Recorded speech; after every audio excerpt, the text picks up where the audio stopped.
Hey guys, it's Tago here, and I haven't come up with an intro yet, so that's all you get. Today we're going to be talking about the BDL draft recap. So I'm going to go through the draft that I put together for the BDL or Bums Draft League, give you the idea of what I chose each and every mon for, what I was thinking, and then we're going to talk about some of the problems that I've experienced because the league hasn't even started yet, and I'm already an astounding 0-3. So three losses, no wins in the three kind of showcase or trial matches that we've played so far. So it's not looking good. We're in rough shape, but we're winning this league, so we're gonna pull it back. Okay, so first Pokemon that we're gonna talk about here is Mega Banette. And this Pokemon uh, was a Mega that gave me 80 points to go towards my three free picks, which is why you see on the lower end here that I have Cinderace, Floorgas, Slowbro, and Reggie Steel, and Hoopa, which are four Pokemon that are usually higher tiered or higher points. Because I chose a lower tier Mega, those gave me the option to pick up some of those mods. And I was thinking that Banette was a great low tier choice because, in my mind, Banette can almost always force a one for one trade. It has Destiny Bond, it has Prankster Will-O-Wisp to be able to incapacitate your opponent's physical attackers, it has Trick Room to be able to set up for some of the slower Pokemon on the team or some other Trick Room sweepers while it forces switches because of the previous 2 points that I mentioned.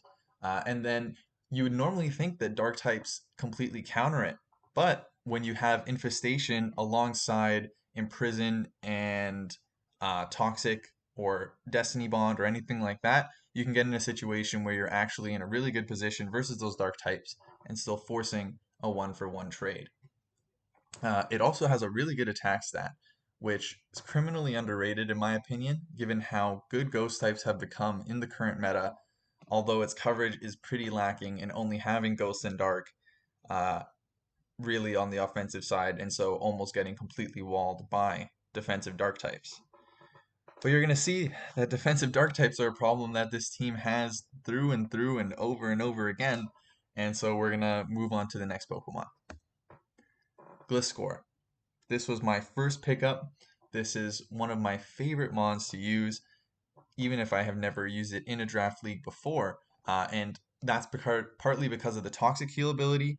It's just ridiculous bulk, insane typing. Ground Flying is just so good. Two immunities to some really spammable types like Electric and Ground, along with being immune to Status, which a lot of teams are going to like to spread to kind of help with speed control for paralysis or incapacitate physical attackers with burn. Um, it doesn't really avoid freezes because it just dies to those ice type moves, but the ability to get more healing and be immune to other statuses is perfect for Gliscor. I was thinking when I drafted it that it would be an option for defog, for stealth rocks, for setup, and for pivoting as well because it gets U-turn. But the role that it's actually played in the team so far feels different to that. It can do all those things, but so far it's felt like I can't do any of those things. In the match that I brought it with defog, I took a lot of uh, pressure from my opponent's offense being really my best check to some of the guys that they had and some of the mons that they had. Um, Without Reggie Steel or Floorgas, the team is pretty very weak, but those get set up on and abused that way. And so I'm not sure how I'm going to try to circumvent that, but we might be making some changes to try to fix it. Uh, Otherwise, Gliscor is just a great Pokemon, and even if I do make changes to the team, it's going to be staying on the team. Now we've got Hoopa-Unbound, the big boy, Johnny Six Hands himself. Uh, Hoopa is the best breaker because it can run either physical or special and hit harder than almost any other breaker. It has a special attack stat that's the same as Garchomp's attack, and it's Mega Garchomp's attack, 170 special attack, while also having 160 physical attack and a very spammable semi semi-spammable. Uh, Attacking dark type move on the physical side. One of the issues though that Hoopa really encounters and brings to the team is losing momentum after it gets a kill. That's true of a lot of Pokemon. Normally, you're going to get revenged and be forced out into your next guy, and so they're going to be able to U-turn out on you. But there are a lot of Pokemon who are on the offensive side who can get a kill, and then your opponent is forced to predict, do I need to hit them to threaten a kill and actually be able to get a kill back, or do I U-turn predicting the switch? And if they don't switch, I'm in a even worse position because I've already lost a Pokemon and now I'm gonna lose damage on another one.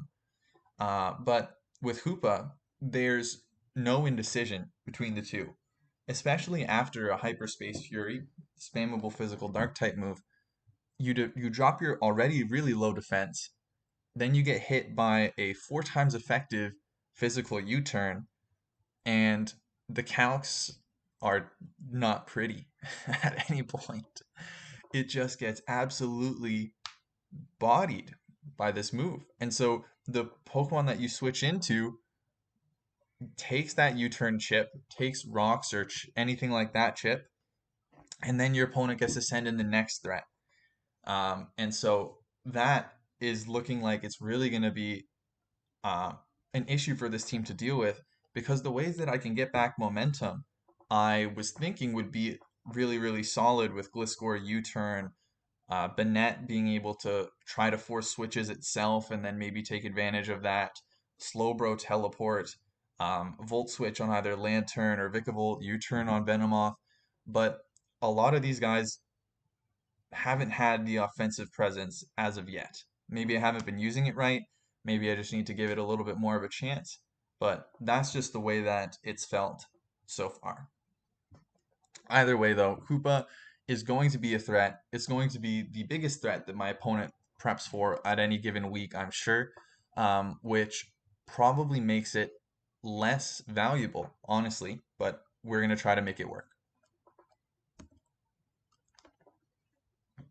Cinderace, the fastest mon on my team, the offensive fire type I'm going to be using to try to threaten steals out, as well as hit some of the bug types that are going to try to U-turn on Hoopa or resist some of those attacks, the bug type attacks.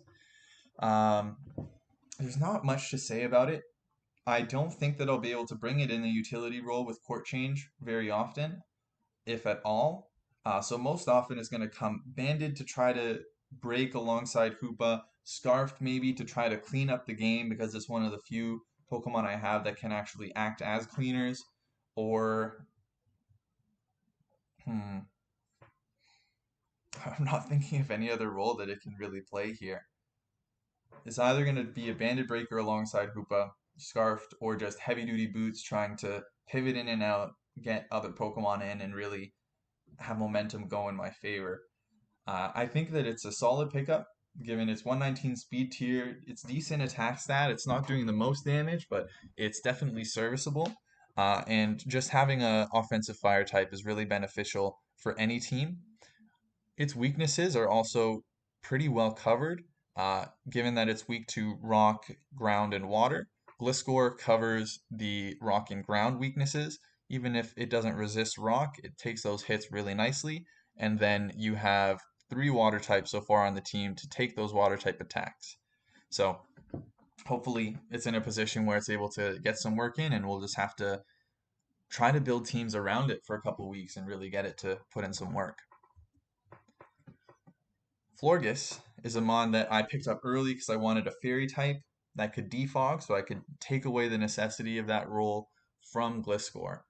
Uh, so far, I haven't brought it to any of the 3 showcase matches that I've played so far, and that's because I'm trying to kind of hide it in the back and get people to underrate it at this point. I doubt that that's actually going to happen, but fairy types are just so broken, so good. Being only weak to steel and poison is ridiculous. Resisting dark and fighting and being immune to dragon is just, those are 3 of the most offensive types in the game, and fairy types are there to help check them. But adding that resistance profile just really blows the type out of proportion. So Floorgas being there as a bulky wish passer to kind of help the defensive core of the team, as well as being a defogger and a cleric is really nice for it to be able to kind of slot in, and hopefully we'll be able to get it to fill in that defensive role and that defensive niche. Now, it's time for Big Daddy Bro. Slowbro is the Slow King, even if Slow King got sniped for me. When I picked up this Pokemon, I was thinking that, oh man, it's going to be so good with the slow pivots into Hoopa, into Vikavolt, into some of these other Pokemon, and really being able to get momentum back in my favor if I lose it. But then I realized that sharing that bug weakness is really not something that Slowbro likes that much. And Teleport is really great on it, but when I have to switch it in to defend for Hoopa and it takes a U-turn, and then the opponent gets to bring in whoever they know is going to be hitting it with a hard attack, it loses its ability to come in and pivot as much as I would like it to. So we'll have to see the role that it plays, but I might just have to bring it more offensively a few weeks and start getting people who are prepping just for Hoopa really taken off guard by like a Trick Room, Surf, Psychic, Slowbro, or Future Sight is one that I've brought that could have been a lot more effective if I'd had a better way to break dark types. So maybe trading something away, picking up a good fighting type to get in off of a Future Sight teleport could really, really help Slowbro out here. Next, we got Reggie Steel. So this was originally supposed to be a Fortress. Fortress, in my opinion, would have been really good given some of the nice resistances that we picked up for fire types in Slowbro, in Lantern, and then Cinderace actually does that really well as well. But that got taken away. And so the Volt Switch, Spikes, Stealth Rock, Rapid Spin dream that I had of that Pokemon was lost. And so this was the best defensive steal that I could find. For my defensive core, I really needed to be able to pick up something that would be difficult to break. And so Reggie Steel was that option. But again, that same motif that I've been talking about of losing momentum is really, really true with Reggie Steel. Because even if it is able to kind of sit in front of Pokemon, it's not able to do much to ones that are coming in and threatening it out, other than maybe getting off a Toxic or Protect, Seismic Toss at the most. It does have the option to Curse, set up, start throwing off Earthquakes, start throwing off Iron Heads, but it doesn't have the recovery to sustain that set. And so you're often left in a position where you need to use Rest to be able to heal back up, and that's really exploitable by your opponent if they have any sort of setup to overcome the boost that you've gotten. Either way, I think Registeel is actually going to be a good fit in this team for its defensive utility and its defensive option, and it really covers for the ice weakness of Gliscor really well as the poison and fairy weakness on Floorgas. And so I know that Gliscor isn't actually a dragon. We're going to call it a dragon because it's weak to ice. So that fairy dragon steel core, shoutouts Kersey, is going to be what carries us through some of these games. Sharpedo is what I theorize to be the cleaner of the team. And so its speed boost ability, coupled with a life orb for a bit of extra power, the close combat that it got, the flip turn option that it got for momentum, crunch, ice fangs, psychic fangs. I don't think it gets much other useful coverage. So those are your options. Those 5 moods. Pick your 3 plus protect to get a speed boost. And Sharpedo is going to be in a good position to clean up most games. where your opponent doesn't have uh, strong priority that is not ice, ghost, dark, water. I'm forgetting what other types there are. But basically, if you get hit with an extreme speed, or if you get hit with a Mach Punch, you're gonna die. And even if you get hit by a resisted priority move, if you're below 50%, or if you're in like the 50 to 60 range and they're strong, odds are you're still gonna die. So we'll see how I've been saying that so much. We'll see how Sharpedo is able to fit into the team as a cleaner. I'm feeling that it'll be able to do really well in some matchups and just tear people apart. And then other matchups, it'll probably just fall on its face or fangs, or it's kind of all a face. So it'll just tip over, I guess. Um, and it won't be bringable to some of those matchups. Here we have Venomoth. And this is one of the Pokemon I'm so excited to use because it's criminally underrated in the pressure that it actually puts on in a builder while also just having so much utility. So this thing has three really excellent abilities, but I'm probably only going to bring one because it's just so good. Shield Dust, which ignores secondary effects from moves. So you bring in your Mega Metacham after I've set up a Quiver Dance, and you think that you're going to be able to flinch me with Fake Out. But instead, I just get hit with the Fake Out, survive, hit you with the Bug Buzz, and you're gone. And that I think is going to actually be a scenario that comes up unless Mega Metachan's been dropped, which it might have been.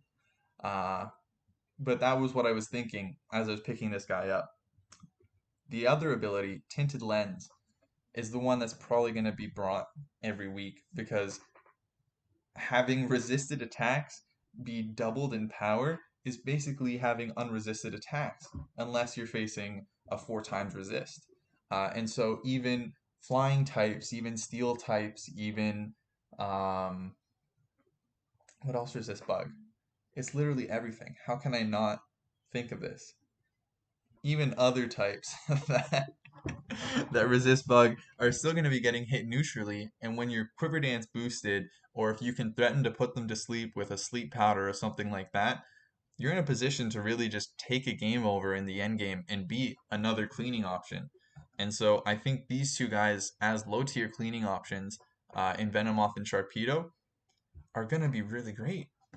And I didn't even talk about how you can also run it a little bit more defensively with um, Toxic Spikes, U-turn to get momentum back in your favor. It even gets Teleport if you're really feeling like it can take a hit. Maybe you're anticipating a fighting type move and it's a 4 times resist, and so you pivot into. I literally have a shit ton of fighting resist, so I don't know why I would ever do that.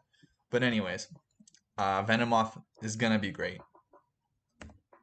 The next bug is a tier 4 that should be a tier 3, and that's Vikavolt.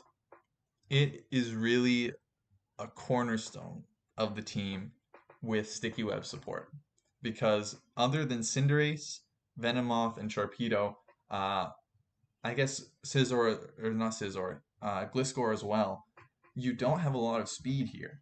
And so the sticky web being a speed control option, as well as the levitate giving me another ground immunity, really, really brings this mon out and really makes it shine. Uh, lastly, not lastly, but also, uh, it breaks bulky waters that my cleaners would normally have a bit of a difficult time with, namely being Sharpedo and Cinderace. Venomoth with a grass move at +1 probably is able to 2-hit KO most of them. But Vikavolt here being able to come in and threaten them out while also being able to get a sticky web up, Volt Switch for momentum, Defog, Roost, really gives it a lot of good utility options for the team, and it carries that 145 special attack stat that is able to just destroy opponents if they make the wrong predict on a switch in and get hit by an energy ball instead of a thunderbolt. And so I think it's going to be Just a really, really good mon for these reasons. Lastly, we've got Lantern. You may be looking at the team and saying, but Tago, you already have two water types and you already have another electric type. Why do you have Lantern? My answer to that would be it's a very good question. It's one that I've asked myself. Lantern was a recommendation from TRT for a fire resist, and I'm looking at the team and I do desperately need another fire resist, but I'm not sure how much I'll be able to bring Lantern to games. It has Heal Bell, which is nice to be able to take cleric support away from Floorgas. It is a water type that isn't weak to electric, and so I don't have that shared weakness with Slowbro and Sharpedo. And I also have a lot of really good grass resists. A lot. I have Reggie Steel, Venomoth, and Vikavolt as grass resists. Cinderace as well, I guess. Not all those are really good, but I do have some grass resists, and the ground weakness is something that probably will be a problem. But I'm hoping that Lantern in the games that it does come is going to be able to put in a lot of work, being just a bulky pivot with the ability to threaten out electric type, or sorry, water types, which are normally the Pokemon that come in to take Scalds. Really makes Lantern a great tier 5. I'm hoping that I'll be able to utilize it to the best of its abilities, though. And that is the individual recap for the whole team. So, kind of the way that it plays it as a whole has felt really difficult to put together for me so far. Um, yeah, it's just been really challenging. I'm used to having a bit more power. I like having a bit more speed, but I really do enjoy a challenge and creating challenges for myself needlessly. So I hope that you enjoyed the video. I hope that you enjoy the journey with us through the rest of the Bums Draft League as we go from 03 to champion. And Grum, if you're watching this, your reign of terror will soon come to an end. See you later, guys.